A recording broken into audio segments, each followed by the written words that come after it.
Avoir une vision est une des clés de l'épanouissement personnel et de l'impact à grande échelle. Dans ce podcast, nous parlons de vision dans le but de chaque jour vivre en alignement avec les nôtres. Je suis Rachel Rickson et ma vision est d'être actrice de développement sur le continent africain au niveau de l'autonomisation de la femme, de l'entrepreneuriat et du digital. Abonne-toi à ce podcast pour écouter les épisodes hebdomadaires. Je te souhaite une très bonne écoute.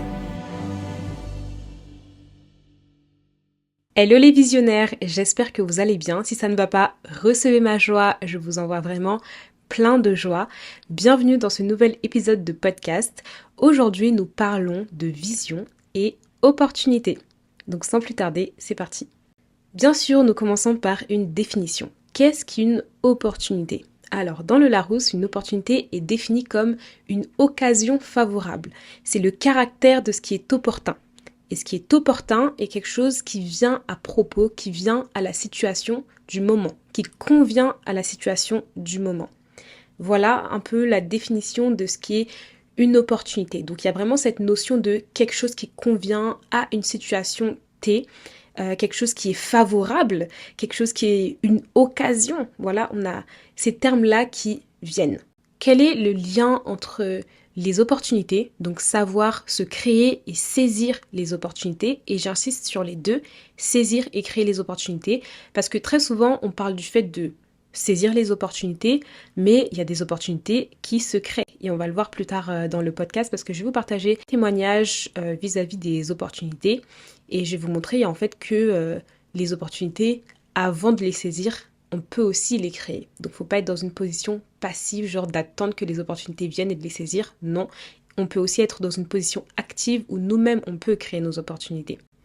Donc voilà, pourquoi est-ce qu'il faut savoir saisir et créer des opportunités dans le cadre de sa vision ? Alors pour répondre à cette question, je dirais que c'est très simple. Donc admettons votre vision, c'est voilà, une vision qui est un petit peu lointaine. Vous êtes sur la route, ok ? Vous êtes sur la route, vous êtes à pied et vous avez une destination. La destination, c'est votre vision. Vous êtes en train de marcher et tout, et puis là, il y a une voiture qui arrive, qui vous dit qu'elle peut vous faire gagner 3 fois plus de temps. Ça, la voiture là, c'est une opportunité pour vous permettre d'avancer de manière accélérée vers votre destination finale. Et donc, qu'est-ce que vous allez faire ? Vous allez saisir l'opportunité, c'est-à-dire vous allez monter dans la voiture. Bien évidemment, une voiture sécurisée, pas avec des gens chelous, hein, ok ? Une voiture bien sécurisée. Au lieu d'ailleurs de dire une voiture, on va plutôt dire un car. Voilà, il y a un car qui va vers votre destination et vous n'étiez pas au courant que ce car-là existait.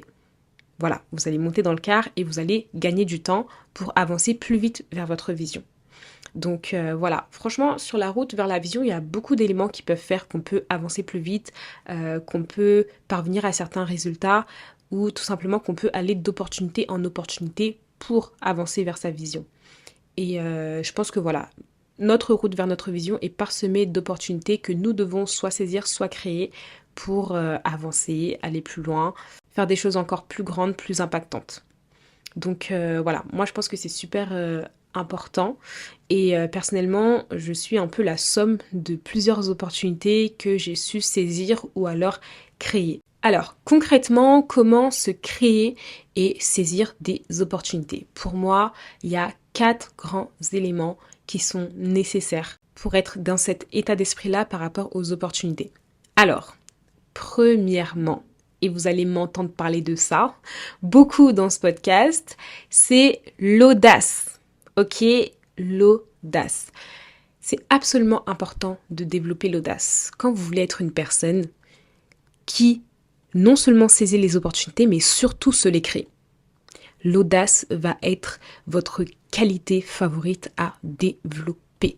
Vraiment, moi, l'audace, en fait, ça fait partie des qualités. Je me dis, ça, c'est la qualité que je dois absolument développer. Au-delà de tout ce que je peux développer comme compétences, qualités, etc.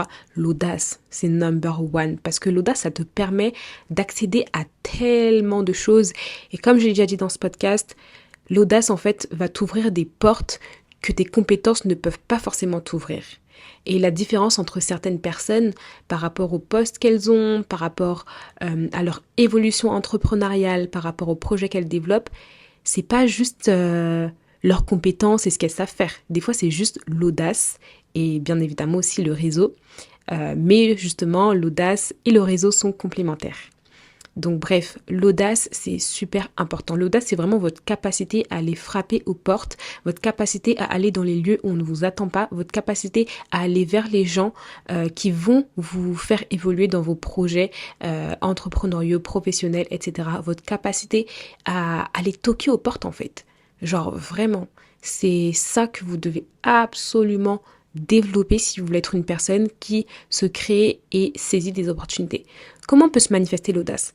L'audace peut se manifester de manière très simple. Vous êtes à un événement networking, vous allez parler à la personne que vous avez ciblée. Vous êtes sur LinkedIn, vous voyez le profil d'une personne qui peut vous apporter quelque chose par rapport à un projet que vous avez. Vous allez écrire à cette personne de manière polie. Vous avez un professeur qui travaille dans un domaine qui vous intéresse. Vous allez, à la fin du cours, aller parler à ce professeur. Et ainsi de suite. L'audace, c'est vraiment le fait d'aller vers les autres, aller vers certaines opportunités, aller frapper aux portes. C'est vraiment vous qui faites le mouvement d'aller vers, ok? Et ça, en laissant derrière vous toutes sortes de peurs, toutes sortes de honte, toutes sortes de... Peu importe les sentiments qui vous traversent l'esprit quand vous dites que je vais aller parler à un tel, je vais envoyer un mail à un tel, je vais envoyer un message à une telle. Vraiment, oubliez tout ça. Mettez ça de côté derrière vous. L'audace, c'est ce sentiment-là qui va vous pousser. Ça va être comme un élan que vous allez prendre. Donc, vraiment, qualité number one à développer. L'audace. Ensuite, deuxième point, deuxième chose qu'il faut absolument développer pour être en capacité de se créer et de saisir des opportunités, c'est vos compétences. Alors là, les compétences, c'est super important. Tu peux avoir l'audace, effectivement, mais si tu sais rien faire, tu maîtrises pas ton domaine, tu n'es pas excellent dans ce que tu fais, ça va pas durer en fait. L'opportunité que tu vas saisir, ça ne va pas forcément durer. Pourquoi? Parce que tu n'es pas bon, tu n'es pas excellent dans ce que tu fais. Donc c'est pour ça que c'est super important de développer tes compétences et d'être excellent dans ce que tu fais. Dernièrement, j'ai regardé un film avec mon plus petit frère et ma petite sœur. C'était Wonka. Donc c'est un peu le spin-off, si je peux dire, de Charlie et la chocolaterie, pour ceux qui connaissent. Donc là, on avait vraiment l'histoire de Wonka, un peu de la construction, des épreuves par lesquelles il est passé pour mettre en place sa chocolaterie. Et c'est un film qui était super intéressant. Et en fait, un des points que j'avais relevé en analysant le film, d'ailleurs franchement, mes frères et sœurs et moi on a regardé le film, je crois qu'on n'a pas regardé le même film. Eux ils ont vu les chocolats, moi j'étais là, j'étais en train d'analyser le film, prendre des notes et tout. Bref. En analysant le film, ce que j'ai remarqué en fait chez le personnage de Wonka, c'est qu'il était excellent dans ce qu'il faisait. Et il le disait partout à tout le monde. À toutes les personnes qu'il rencontrait, il leur disait que je fais les meilleurs chocolats du monde. Il avait confiance en lui et effectivement, il faisait vraiment les meilleurs chocolats du monde. Il avait les meilleurs ingrédients, des ingrédients rares. Il savait faire littéralement que ça, du chocolat. Au point où, lorsqu'il échangeait avec un personnage secondaire, le personnage secondaire était étonné que Wonka ne savait pas lire. Il était analphabète, il ne savait ni lire ni écrire. Il ne savait que faire du chocolat, c'est-à-dire c'était la seule chose qu'il maîtrisait et il était excellent dans ça. Et en fait, c'est un niveau d'excellence qu'on doit aussi atteindre dans nos compétences et dans tout ce qu'on fait. Ok, parce que c'est essentiel en fait pour être une personne recommandable, pour justement lorsqu'on va aborder des personnes que elles-mêmes elles puissent avoir envie de travailler avec nous. Parce que des fois il y a des opportunités que vous n'avez pas, que vous ne pouvez pas saisir, on vous prend pas, on vous recrute pas, on ne veut pas forcément collaborer avec vous parce que tout simplement vous ne maîtrisez pas votre sujet, parce que vous n'êtes pas excellent dans ce que vous faites.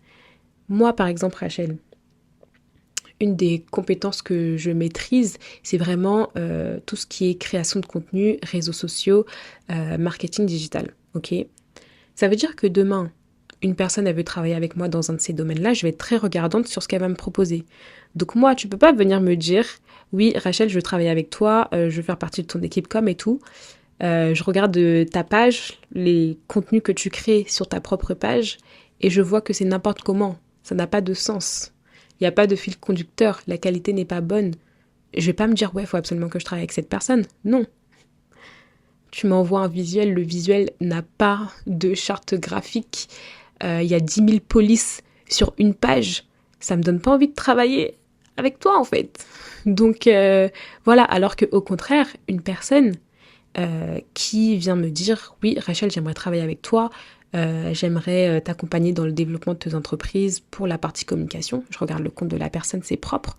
Je regarde les visuels que la personne a fait, c'est propre. Je regarde le site de la personne, c'est propre. Mais là, c'est même moi qui va te dire que c'est moi qui ai envie de travailler avec toi. Et c'est ça que vous devez susciter chez les gens, en fait. Les gens doivent eux-mêmes se dire, ah mais en fait, si je ne travaille pas avec cette personne, c'est moi qui suis perdante. Et ça, c'est les entreprises, quand vous êtes salarié, qui doivent se dire ça. Et quand vous êtes entrepreneur, c'est vos clients, en fait. C'est ce que doivent ressentir vos clients, peu importe que ce soit des clients B2B, B2C, etc. C'est eux qui doivent se dire, ok, je dois absolument me former auprès de cette personne, je dois absolument travailler avec cette personne, je dois absolument collaborer avec cette personne, en fait. Et ça, c'est que par l'excellence, la maîtrise de vos compétences de manière excellente. Et pour développer justement son excellence et ses compétences, il faut constamment se former. Constamment se former. Là, j'ai planifié mon mois de février. Et dans mon mois de février, j'ai mis un peu des objectifs très palpitants en ce qui concerne la formation et l'investissement en soi, si je dois être plus global en fait. Mais je me dis c'est le seul moyen d'arriver au niveau que je vise en termes d'entrepreneuriat, de chiffre d'affaires, d'impact, etc. C'était vraiment en misant sur l'investissement en moi, mes compétences et tout le reste.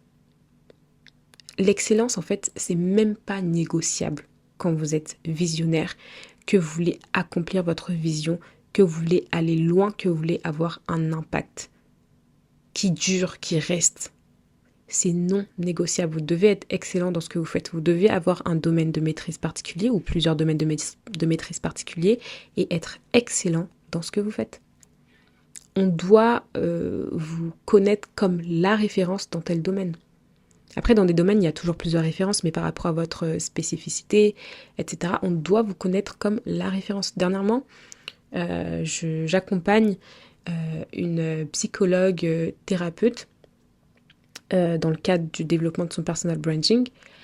Et ce que je lui disais, c'était que, mais en fait, par rapport à la cible que tu as, par rapport à ce que tu fais, tu dois être connu comme la psychologue, thérapeute qui fait ceci, cela, la personne qui fait ceci. Tu dois vraiment être connu comme la seule, tu vois, qui maîtrise autant et qui fait telle chose et qui a telle cible. Et vous devez vous aussi vous positionner comme ça. Et c'est là que c'est pas vous qui cherchez à être recruté, c'est les recruteurs qui vous cherchent. Ok? C'est pas vous qui cherchez les opportunités, c'est les opportunités qui vous cherchent. Limite, vous devez refuser des contrats parce que vous pouvez pas gérer, parce que ça fait trop de choses. Je vous souhaite de vivre ça. Vraiment. Je vous souhaite d'arriver à ce niveau d'opportunité. Vous devez faire le tri dans les opportunités parce qu'il y en a trop, ça abonde en fait. Mais pour ça, vous devez absolument être excellent dans ce que vous faites, développer vos compétences et le mieux encore, c'est quand vous développez des compétences rares. Le mieux, c'est quand vous développez des compétences rares. Pourquoi ? Parce que plus on a besoin de certaines compétences sur un marché, plus les enchères vont être hautes pour avoir ces compétences-là. On est d'accord ? Donc forcément, quand vous apprenez des compétences rares, quand vous maîtrisez des compétences rares, eh bien, on va vous payer plus, on va plus vous rechercher, vous allez avoir plus d'opportunités, etc. Donc, ça aussi, c'est quelque chose d'important dans le cadre des compétences. Parce que des compétences à maîtriser, il y en a plein. Mais il faut maîtriser des compétences rares. Et là, c'est une clé, je glisse une petite clé dans tout ce qui est développement de vos sources de revenus, etc. Parce que tu gagnes toujours plus quand tu maîtrises une compétence rare qui est recherchée. Un autre exemple simple. Là, j'ai une copine à moi qui est à la recherche d'un vidéaste pour un événement. Ok ? Elle recherche un vidéaste pour un événement et là, tellement trouver un vidéaste pour événement qui saurait faire un certain type de vidéo en mode récap, etc., c'est rare. on a un groupe et tout avec mes copines et du coup on comparait les devis et tout, on est en train de se dire mais c'est pas possible. Genre, on a entendu des prix, on était en mode mais what? Pourquoi? Parce que la vidéo aujourd'hui c'est une compétence rare et recherchée. Les gens recherchent en fait cette compétence-là. Et justement, c'est quand tu développes des compétences comme ça que tu peux monter les enchères. Au bout d'un moment, il y a forcément un des devis auxquels on sera obligé de dire oui parce qu'on a besoin de cette compétence-là au moment T. Donc voilà, maîtriser des compétences rares. Parmi les compétences rares du moment, il y a vraiment tout ce qui est autour du digital, autour des réseaux sociaux. Bah là, je vous parlais de la vidéo. Autour de tout ce qui est vraiment digital, création de site internet, ads, tout ce qui est autour de ça là, c'est des choses, c'est des compétences recherchées. Et pour avoir moi-même développé une agence de communication, je peux vous dire que c'est recherché. Donc ce sont vraiment des compétences à développer. Pour moi, c'est essentiel en 2024 que de maîtriser les réseaux sociaux, la communication digitale, les plateformes en ligne pour non seulement soi-même en tant que personne développer ses propres marques ou encore développer son personal branding et bien plus encore en faire un métier, un side hustle, une activité parallèle. C'est hyper clé en fait. Et moi, c'est pour ça aussi que je forme à ce sujet, que je transmets tout ce que j'ai appris pendant plus de 7 ans d'expérience avec les réseaux sociaux. Parce que tout simplement, c'est hyper clé aujourd'hui en 2024 de maîtriser tout ce qui tourne autour des réseaux sociaux. Et très souvent, on oublie que les réseaux sociaux, c'est super récent. Les réseaux sociaux ont moins de 20 ans. Et donc forcément, c'est recherché. Après, il suffit de bien choisir sa niche, être excellent, ok? Je le redis encore, être excellent, parce qu'il ne suffit pas juste de maîtriser, hein, il faut vraiment être excellent dans ce qu'on fait. Et c'est là que les opportunités pleuvent en fait. Et qu'on peut aussi se les créer. Donc voilà un petit peu pour ça. Et après, bien évidemment, il y a tout ce qui est autour de la tech et tout. Aujourd'hui, il y a le développement de l'intelligence artificielle. Voilà, je pense que vous avez compris, vous avez saisi qu'on est vraiment dans une ère où le digital prend une place énorme et que les prochains métiers, les métiers de demain, sont dans le digital et la technologie. Donc si aujourd'hui tu ne maîtrises pas le digital et la technologie ou si tu n'es pas en train d'apprendre, attention parce que dans 5 ans, tu risques d'avoir un train de retard. Et justement, ceux qui maîtrisent ces outils-là, cette manière de faire là depuis un moment, vont justement avoir une longueur d'avance. Donc je vous invite vraiment à vous former à ces sujets-là. Commencez avec ce que vous pouvez, commencez avec les ressources que vous avez près de vous, tout simplement.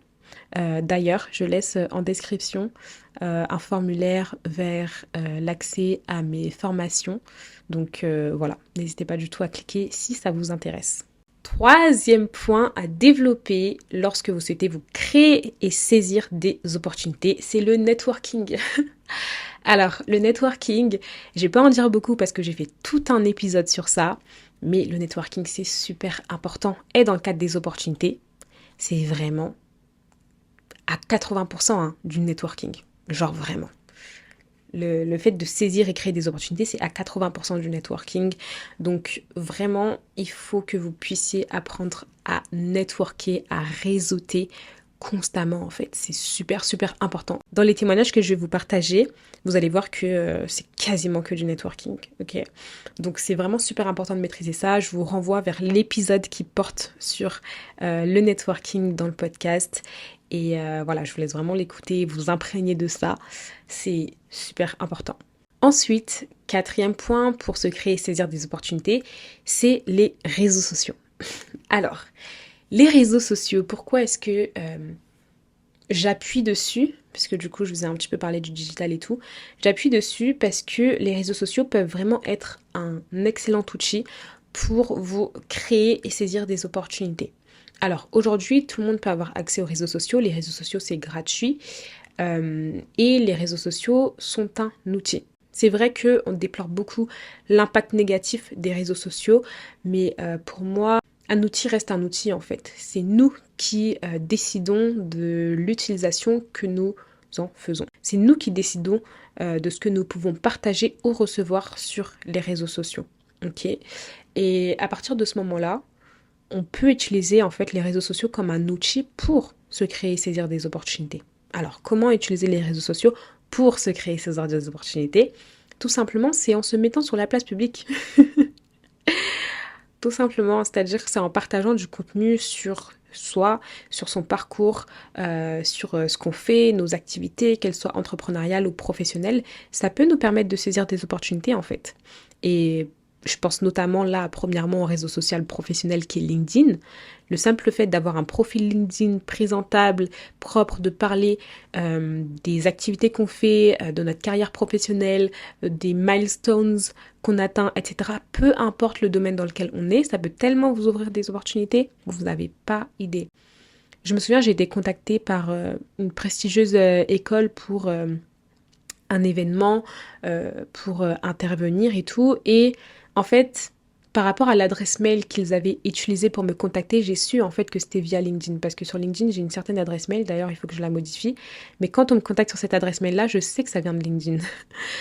Ou tout simplement, il y a les inbox LinkedIn, etc. Et ça m'a ouvert pas mal d'opportunités. Par exemple, l'été dernier, j'étais en Côte d'Ivoire et j'ai pu accéder notamment, j'ai pu rencontrer en fait les membres, certains membres qui travaillent du coup à l'UNICEF Côte d'Ivoire. Et ça, je pense que c'était grâce à LinkedIn. Enfin, en tout cas, le premier contact avec la personne avec qui j'ai parlé, c'était LinkedIn. Après, en échangeant, j'ai appris que c'était aussi du networking, que c'était une personne qui me connaissait, qui avait relayé et tout ce que je partageais. Mais encore une fois, c'était ce que je partageais via les réseaux sociaux qui avaient été relayés. Donc, voilà. Et après, bon, je sais que vous me suivez probablement sur les réseaux sociaux, que vous dites «Ah, mais tu dis ça parce que t'as des abonnés, etc.» Alors non, déjà, premièrement, j'estime pas avoir un nombre énorme d'abonnés sur les réseaux sociaux. Voilà, il y a des personnes qui sont beaucoup plus suivies que moi, mais je suis stratégique dans ce que je poste. Ok, notamment sur LinkedIn. Je sais en fait quelle image est-ce que je veux véhiculer au travers de ce que je poste sur LinkedIn, que ce soit sur LinkedIn ou tous mes autres réseaux sociaux. Tout est travaillé en fait. Et c'est là aussi l'importance du travail sur le personal branding. Donc, bref, sur les réseaux sociaux, partagez ce que vous faites par rapport à votre vie professionnelle. Partagez des choses qui, selon vous, hein, peuvent vous permettre de saisir des opportunités ou de créer des opportunités. Montrez ce que vous savez faire. Si vous êtes excellent dans un domaine, montrez-le, partagez-le. Montrez vos accomplissements, ce que vous avez réussi à faire, etc.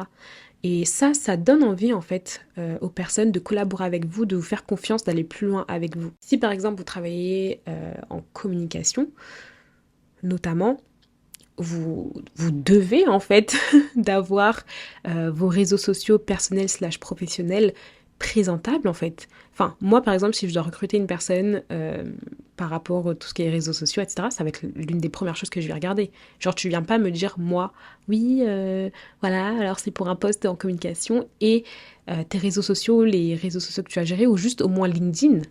Parce que c'est vrai que Instagram, TikTok, et tout le monde n'est pas à l'aise avec ça. Juste au moins LinkedIn. Ton LinkedIn doit être présentable, propre, je dois voir ta manière d'écrire, je dois voir la qualité de ton orthographe, plein de choses comme ça en fait. Donc c'est vraiment important d'utiliser les réseaux sociaux comme un outil qui peut vous propulser pour votre carrière professionnelle, pour vos opportunités et des opportunités qui bien sûr vont de bout en bout vous permettre de marcher vers votre vision. Ok, donc partagez ce que vous faites au travers des réseaux sociaux et ne cherchez pas toujours midi à 14h. Soyez stratégique, oui, mais ne cherchez pas toujours midi à 14h. Faut pas non plus être perfectionniste. L'idée, c'est de poster malgré tout, de partager votre aventure et on voit aussi l'évolution dans la qualité des contenus que vous partagez. Donc voilà, peu importe dans quel domaine vous êtes, peu importe ce que vous faites, ce que vous avez comme activité, soyez actifs sur les réseaux sociaux pour partager les bonnes choses, pour partager tout ce qui peut vous créer des opportunités. Maintenant, je vais vous partager des témoignages d'opportunités que je me suis créées et qui ont en quelque sorte concouru à ma vision ou concourent toujours à ma vision.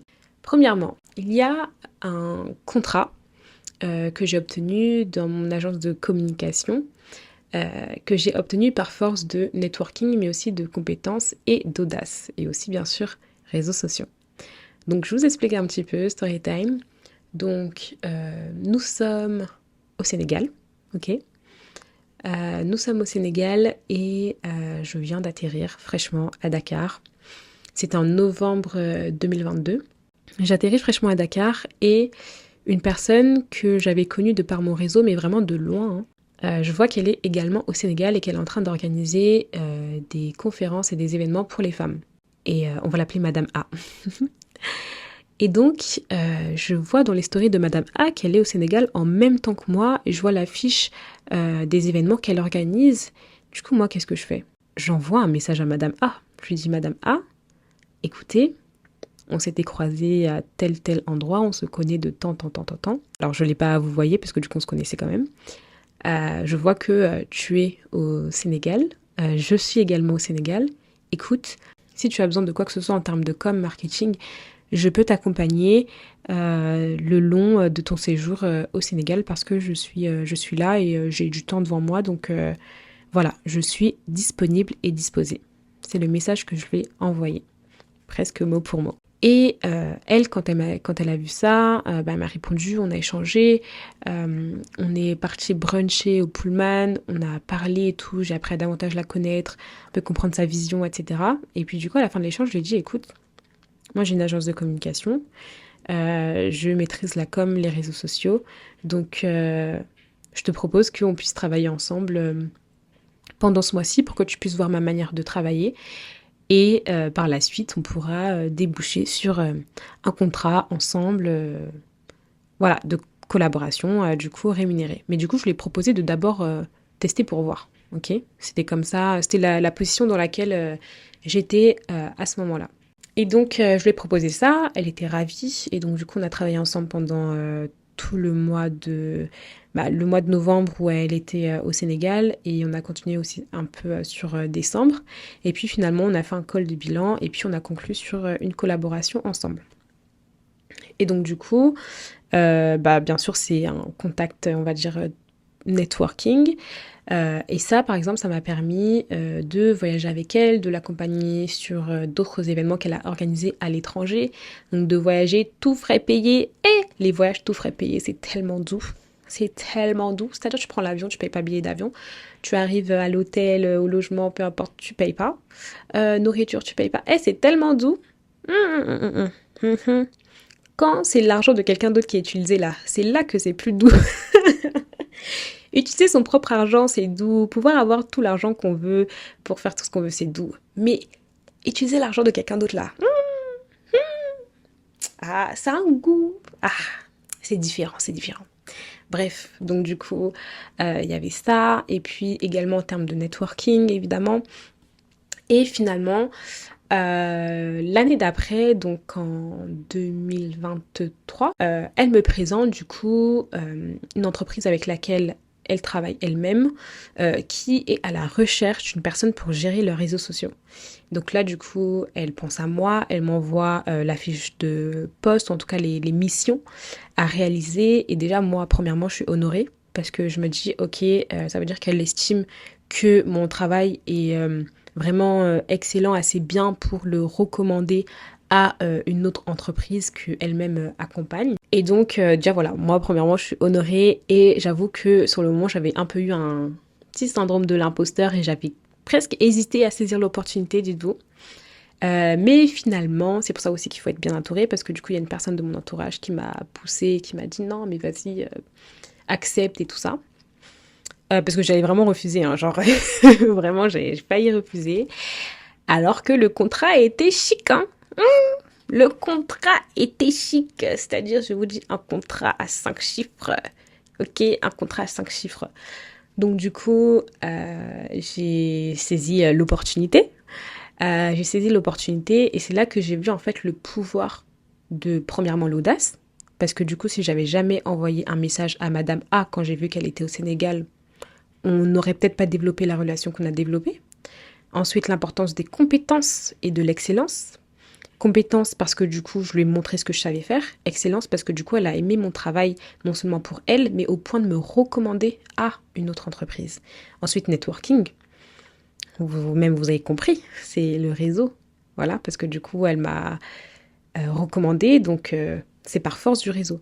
Et du coup, jusqu'à date, aujourd'hui, c'est l'un des plus gros contrats que j'ai jamais signé dans mon agence de communication. Et du coup, voilà, ça a été une très très belle expérience. Alors du coup, je parle au passé parce qu'on avait conclu la fin du contrat. C'est aussi pour rappeler que dans les opportunités, il y a le caractère de ce qui est opportun à l'instant T. Si vous vous souvenez, dans la définition au tout début, on a dit quelque chose qui vient à propos, qui vient à la situation du moment. Donc du coup, cette opportunité-là, elle était importante sur la période sur laquelle on a travaillé ensemble. Parce que du coup, moi, après la fin du contrat, donc soit présentement, moi, je devais passer à autre chose par rapport à mes entreprises, etc. Quand vous saisissez une opportunité, elle peut être bien pour une saison, mais quand vient la fin de cette saison, ne vous accrochez pas à cette opportunité parce que du coup, quand vous vous accrochez à une opportunité qui était bien pour une saison, vous pouvez vous empêcher d'obtenir de meilleures opportunités. Ok ? Par exemple, il y a une étude qui a montré, alors je ne saurais pas vous dire les sources, soit c'est une étude, soit en tout cas c'est des statistiques, qui montrent qu'en fait les personnes les personnes salariées qui restent plus de 2 ans dans une entreprise sans changer de poste, gagnent moins que les personnes qui, à peu près tous les 2 ans, vont changer de poste. Genre en mode, tu peux être dans un poste pendant à peu près 2 ans. Quand tu changes, tu peux augmenter ton salaire par un tiers. Et après, quand tu changes encore, tu peux limite doubler le tout premier salaire que tu avais eu en tant que salarié. Bon, généralement, c'est pour les postes cadres. Hein. Voilà. Mais tu peux, comme ça, doubler ton salaire en 5 ans, on va dire. Et donc ça, c'est seulement parce qu'il y a un moment où tu te dis, ok, j'ai appris ce que je devais apprendre, j'ai fait ce que j'avais à faire, j'ai un peu accompli ma mission pour la saison. Maintenant, je passe à autre chose. Parce que des fois, vous ne pouvez pas saisir des opportunités ou créer des opportunités tout simplement parce que vous restez accroché à des vieilles opportunités qui sont en dehors de la saison dans laquelle vous devez être, en fait, qui ont dépassé leur temps, qui ont périmé. Ok. Donc, quand il est question de saisir des opportunités, de se créer des opportunités, gardez ça toujours en tête, en fait, qu'une opportunité, c'est pour un instant T. Après, je mets l'entrepreneuriat à part, entre guillemets, enfin, quand je dis entrepreneuriat, parce que dans l'entrepreneuriat, il y a différents types d'entreprises, entre guillemets, mais dans le cadre des prestations de services, vous travaillez quand même, entre guillemets, pour des personnes, même si, voilà, c'est vos clients, enfin, surtout quand c'est du B2B et tout, même si c'est vos clients, enfin, c'est vous qui soumettez une action, alors que, par exemple, quand on parle de développer une marque, c'est pas le même type d'entrepreneuriat. Je sais pas si vous voyez la nuance. Mais quand vous développez une marque qui vous est à vous, que vous voulez établir sur le long terme et tout, là c'est sûr que vous allez toujours continuer à développer votre marque, etc. Enfin c'est quelque chose de très long terme. Mais quand par exemple vous faites des prestations de services, c'est un petit peu comme quand vous êtes salarié en fait. Faut savoir soit revaloriser votre travail, c'est-à-dire en augmentant vos prix, parce que normalement vous êtes censé tout le temps augmenter la qualité de vos compétences et donc ça fait que la qualité de vos prestations augmente et ça fait que vos prix aussi doivent s'aligner à ça. Et donc ça peut faire fuir certains clients avec qui vous travaillez, vous dire ah c'est plus dans mon budget, etc. Moi du coup c'est un petit peu ce qui est arrivé, on peut dire ça comme ça. Soit du coup ça va convenir à d'autres et ils vont accepter de mettre votre nouveau prix. Mais dites-vous que en termes d'opportunités, vous devez être toujours à l'exponentielle. Vous devez toujours aller chercher plus loin, aller chercher plus haut. Ne restez pas, comme on dit, dans votre zone de confort quand vous avez saisi une opportunité. Et l'opportunité que tu as saisie là, elle date d'il y a 2 ans, elle est vieille, renouvelle un peu. L'opportunité que tu as saisie là, elle a 5 ans, elle date, renouvelle un peu. Ok? Soyez vraiment aware. Je sais pas comment on dit aware en français. Ayez, comme on dit, le discernement. C'est le seul mot que je trouve proche de aware. Mais ayez vraiment le discernement par rapport aux opportunités. Ok.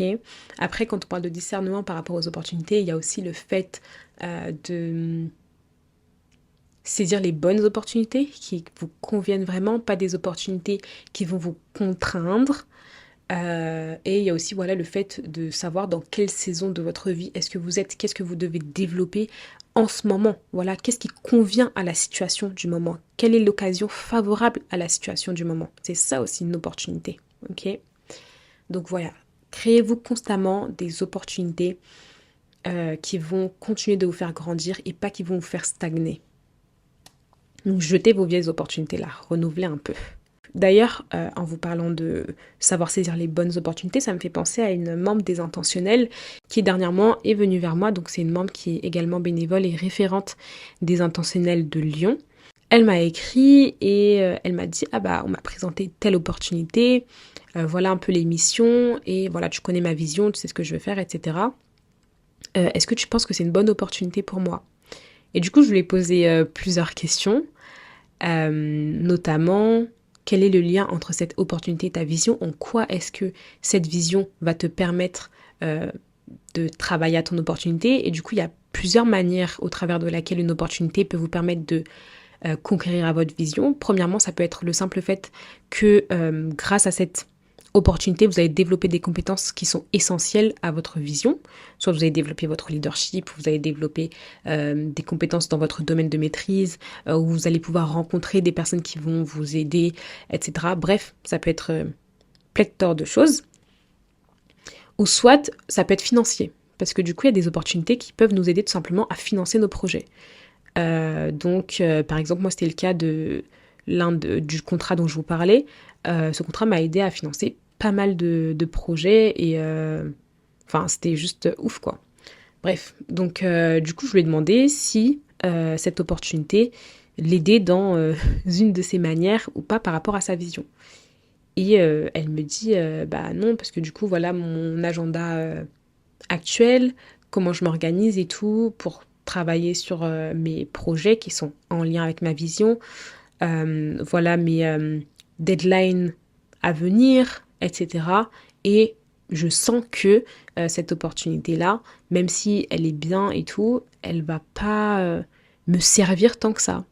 Et du coup, je lui ai dit, bah voilà, tu as ta réponse. Donc voilà, quand vous saisissez les opportunités, faites vraiment attention à vous poser la question, est-ce que cette opportunité concourt vraiment à ma vision? Et moi, par exemple, je fais pareil avec tout ce qui est speaking engagement.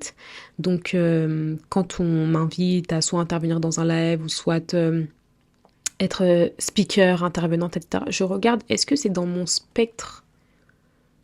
Est-ce que ça va dans ma vision, en fait? Okay.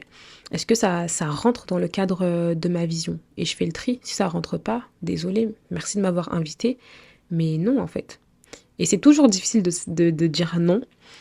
Mais c'est essentiel de dire non parce que quand tu dis pas non, tu dis un faux oui et souvent ça te met juste dans une galère pas possible. Et à chaque fois que j'ai dit oui alors que je ne voulais pas forcément ou que ça m'arrangeait pas totalement ou je me suis dit vas-y je vais me plier en quatre et tout pour le faire et à chaque fois c'était la galère.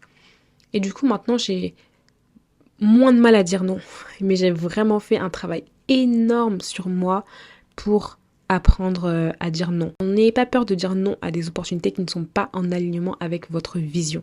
Parce que sinon, certaines opportunités peuvent vous sortir de votre vision en fait. Et revenir sur la route de votre vision, c'est un autre travail encore. Donc voilà, faites vraiment attention aux opportunités que vous saisissez sur le chemin de votre vision. Ne vous égarez pas en route à cause des opportunités justement. Donc, je voulais vous donner d'autres exemples, d'autres témoignages d'opportunités, mais on est déjà à 40 minutes d'enregistrement présentement. Donc, je vais m'arrêter là pour aujourd'hui. Merci beaucoup d'avoir écouté cet épisode de podcast et je vous souhaite une excellente semaine et à bientôt. Merci infiniment d'avoir écouté cet épisode de podcast. Je t'invite à laisser un commentaire, une note et bien sûr à t'abonner pour ne pas manquer les prochains épisodes. À bientôt!